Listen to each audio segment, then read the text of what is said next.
which is discussion and possible action, including adoption of urgency ordinance enacting restrictions on commercial and residential evictions in Mendocino County through May 31st, 2020. And my question is, since this is an urgency item, is it possible to postpone it until next Tuesday? And I'm going to put that on to Supervisors Williams and McCowan.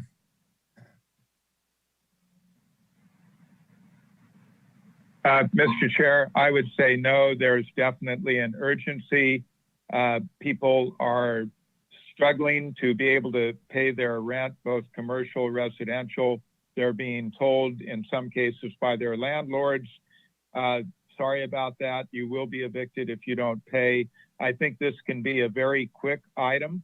And again, we would first have to make the findings to add it to the agenda, then we could take action. I don't think it has to be a drawn out discussion. I think the measure speaks for itself. Thank you. Supervisor Williams, you agree with that? I do. Yeah. Just my idea was that, if we could have more transparency, public input, but we will go ahead and consider it. Okay, so County Council, we need to consider this as an urgency item. Yes, Mr. Chair, as with the prior item, there needs to be a vote making a determination that an emergency situation exists, that this item is related to the emergency situation, and it needs to be a simple majority vote. Very good. Okay, so clerk, could you do a roll call on the vote? Sure thing. Supervisor McCowan? Did we make the motion? Supervisor McCowan? Well, yes, thank you. Did we make the motion to add it, make the findings and add it? Do we have a motion? Okay, very good. Could you make the motion, Supervisor McCowan? I move that to make the findings necessary to add this item as an off-agenda item. All right, is there a second to that? Second. Very good. All right. Okay, clerk, could you? Yes. Supervisor McCowan? Yes. Supervisor Jurdy? Yes. Supervisor Williams? Yes. Supervisor Haschak? Yes. Supervisor Brown? Yes. Thank you. The motion carries. All right, very good. Hey, Supervisor McCowan or Supervisor Williams, would you like to speak to this item? Well, thank you, Mr. Chair. Again, I think the item is self-explanatory. I think given the fact that we have many businesses closed, we have many people suddenly unemployed, and both many of the businesses and the individuals do not have the financial reserves to cover rent and all the other necessities of life. It is important to point out that consistent with the governor's order, this measure is limited. It would extend protection against a new eviction, I believe, through May 31st. And also, it does not relieve anyone of the obligation to pay rent. And in fact, I believe, and we can go to County Council for clarification, I believe a landlord could still take whatever action they think is appropriate lawfully in order to try and collect rent. They simply would be barred from evicting anyone for non-payment through May 31st, consistent with the governor's order. And so those are my comments to the item, and I would request to be muted again.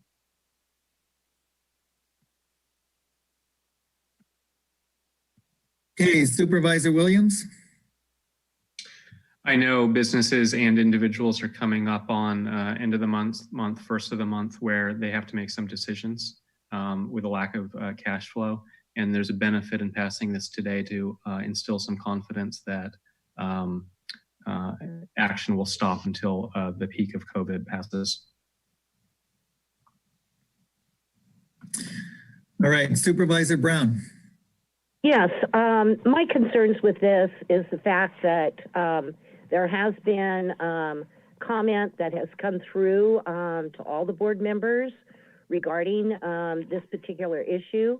Also read, I believe it was an article in the paper, and because of it being an urgency item, the public that may want to weigh in on this, that may be opposed, have not had their time to do so and prepare.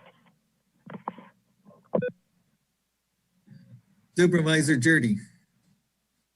I understand that there could be concerns by landlords, but on the other hand, they are not waiving their ability to collect the funds for the rent. But, you know, on the other hand, we can't really see people being kicked out on the streets in the middle of this crisis. So I'd be supporting the proposed ordinance.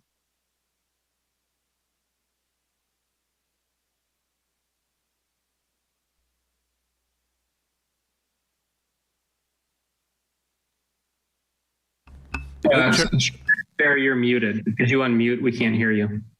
Oh, sorry about that. So my comment was that this only deals with rentals and non-payment of rentals and those evictions, not foreclosures or anything that has to do with the bank. Is that correct?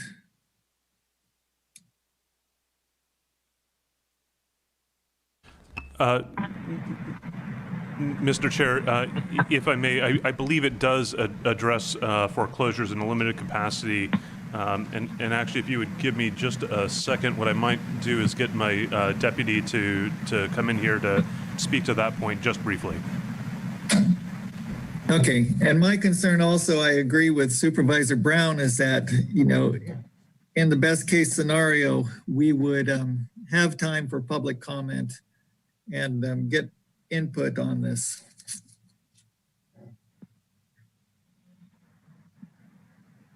Hey, County Council? Mr. Chair, if you give me just one moment.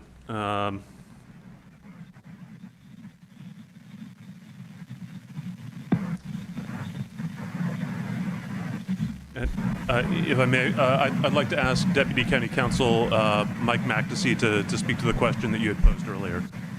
Very good.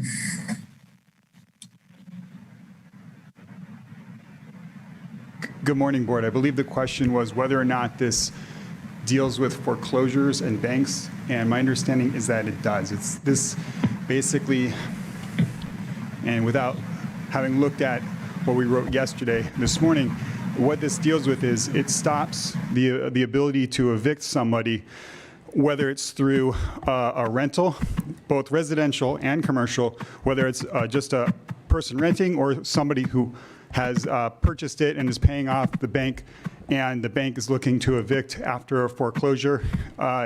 It prevents that eviction based on non-payment of the rent or of the amount of money that would go to initiate the foreclosure.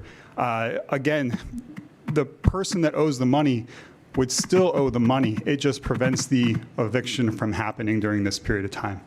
And I hope that answered the question. The foreclosure would still happen, just the eviction process itself would not happen. Deputy County Counsel Michael McAtee, I would have to go back and look at the exact wording of what the executive order stated and what we were adopting, at what point the foreclosure would happen. I mean, so if you could give, I mean, I would need to go back and look. And if I may, Mr. Chair, I believe the relevant link, there are references to foreclosure specifically within the ordinance. I'm noticing in particular 5A and 5B.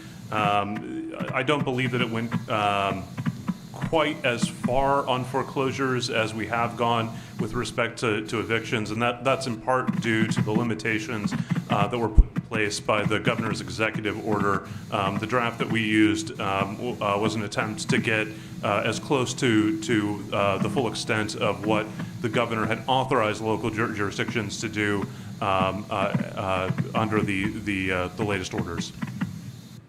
Okay, thank you. Thank you.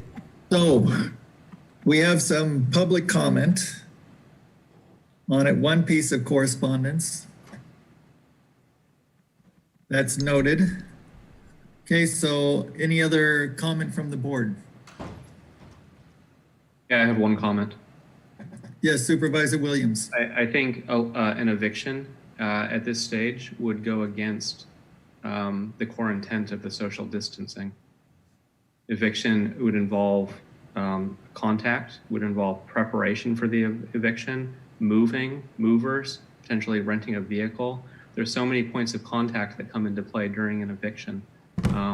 All we're asking is that we continue the goals of social distancing until this pandemic passes. Okay, very good. So no other comment from the board. I'm going to ask for a vote by the clerk.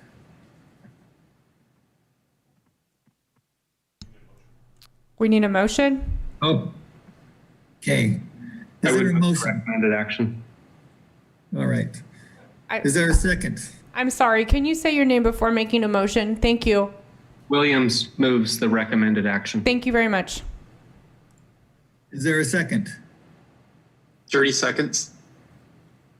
Okay, Jurdy with the second. All right. Okay. Oh, clerk, could you conduct the roll call? Yes, I vote? can.